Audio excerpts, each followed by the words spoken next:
Vantage point. As I said, we are awaiting President Obama's speech on financial reform. It is scheduled to begin in a few minutes. And joining us right now from Capitol Hill is Democratic Congressman Paul Kanjorski from Pennsylvania. He wrote an amendment to the House financial reform bill that allows regulators to break up banks that are too big to fail. Let's get right to it. Why do you think this is the answer? Well, it's going to give us another opportunity to rein in the tremendous march we've had to unmitigated strength in the financial markets by a limited number of huge companies, which put our entire system at risk. So this is another methodology of allowing us to have a free market system without subjecting the entire market system to collapse or failure.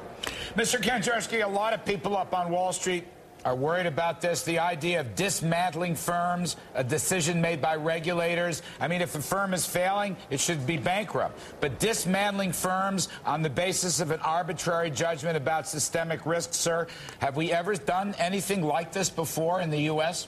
Well, no, the only analogy I would have would be antitrust in the Attorney General's office when there are mixtures and acquisitions and mergers, whether there's some situation that will be brought about that causes an antitrust problem. Larry, if I could send a message today, I would say, let's everybody cool it.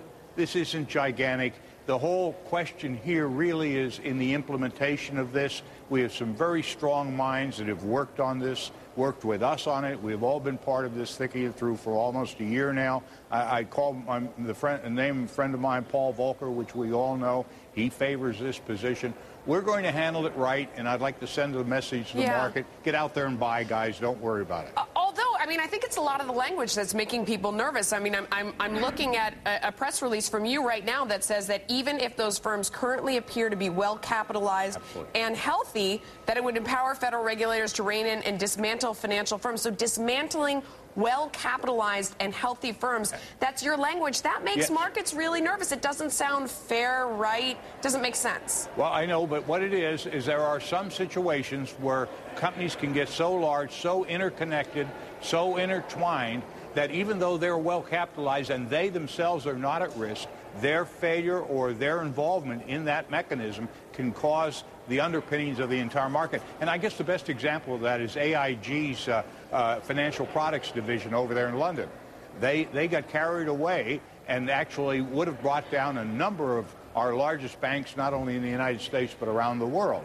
And now when that is seen, we will have a mechanism there for the regulators operating in their council operation to take certain actions that will limit that systemic risk potential failure. I don't anticipate that they are to use this power and just go in and dismantle companies, although they do have the power to do that. Well, what we're going to try and do is provide some good medicine. That's the issue. I mean, look, I agree. There are a lot of worries and issues around the banking behavior, sir. I totally agree with you on that. And I know that you have been a moderate voice in trying to deal with these problems. So I appreciate your trying to lower the temperature with respect to the stock market and all the rest. I appreciate that. But look, your amendment talks about terminating activities. And I don't understand that because, to me, that throws a very wet blanket over loans.